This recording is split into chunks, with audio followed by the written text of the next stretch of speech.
Join us on Patreon and become part of our journey to uncover history's untold stories.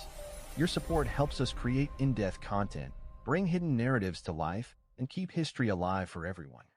In the warm, trembling winds of the Caribbean, where the Atlantic Ocean kisses sunburnt shores and the rhythm of drumbeats dances in the dusk, lies a history buried beneath centuries of silencing.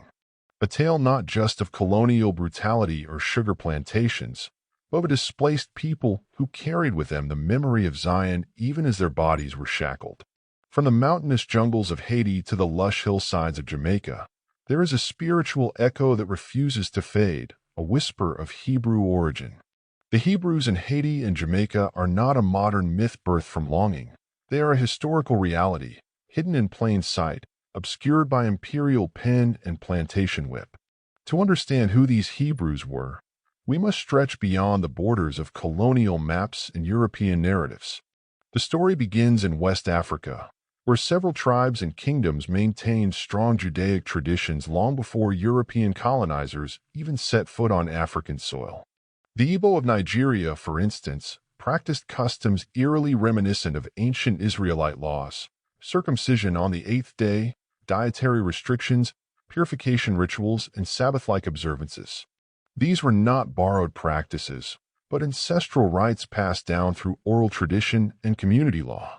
Other groups such as the Ashanti, Yoruba, and Giademi also preserved fragments of Hebraic culture and oral memory, linking them to a Semitic past. These African Hebrews, whether fully Judaic or culturally descended from Israelites, were swept up in the transatlantic slave trade, a system that uprooted not just people but spiritual legacies. When they were captured and brought to the Caribbean, particularly Haiti and Jamaica, their identity did not vanish.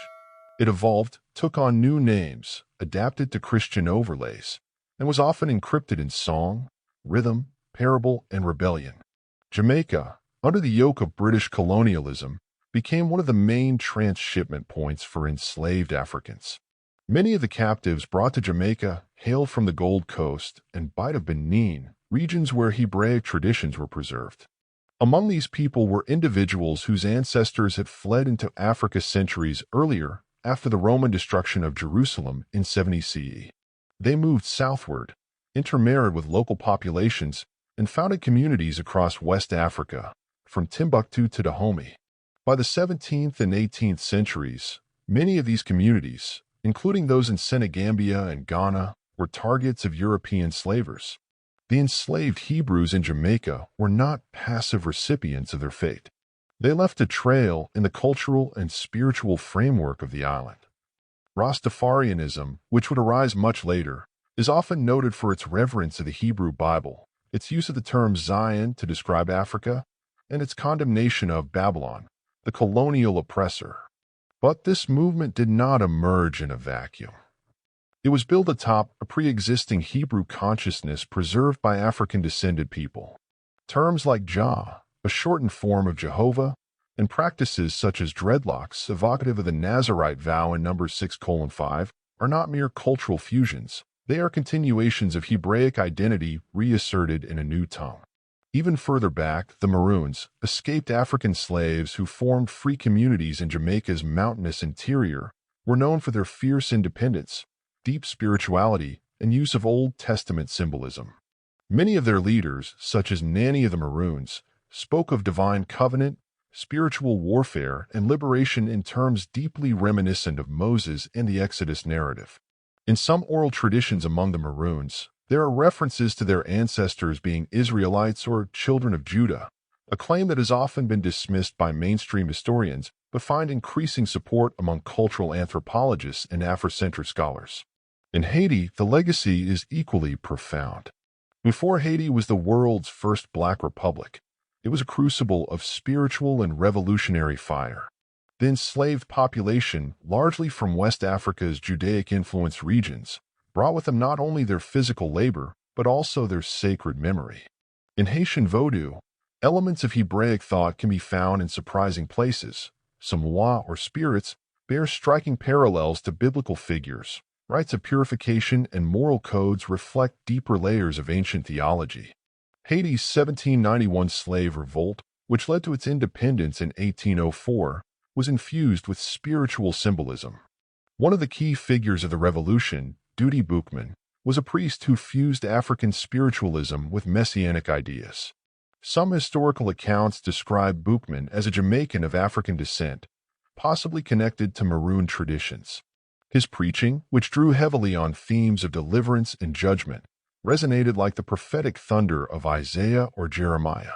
The leaders of the Haitian Revolution spoke of themselves as chosen people, delivered from bondage by a mighty hand.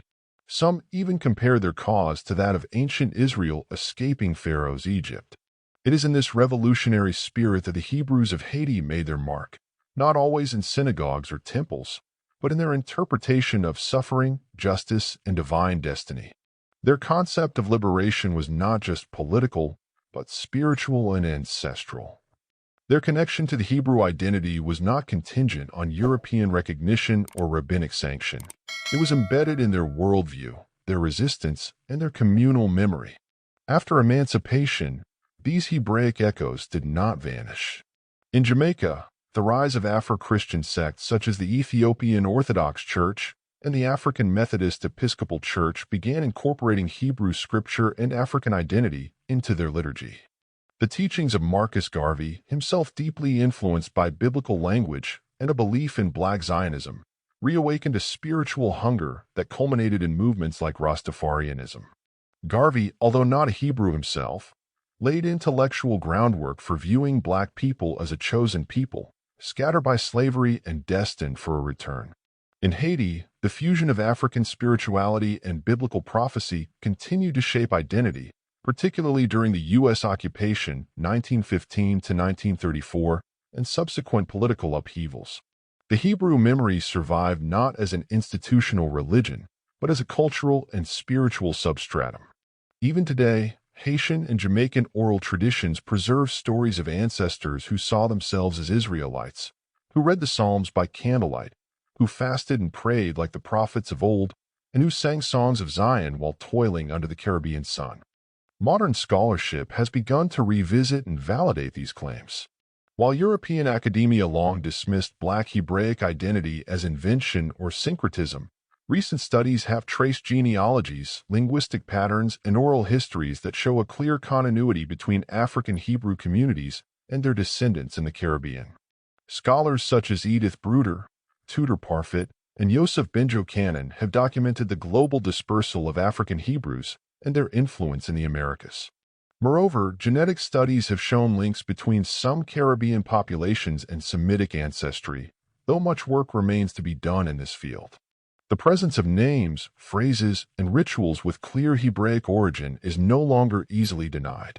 In some parts of rural Jamaica and Haiti, elders still speak of dietary laws, sacred fire, and the need to keep one's lineage pure. They may not always use the word Jew or Israelite, but their practices reveal a living memory of an ancient people. Thus, the Hebrews of Haiti and Jamaica were never lost.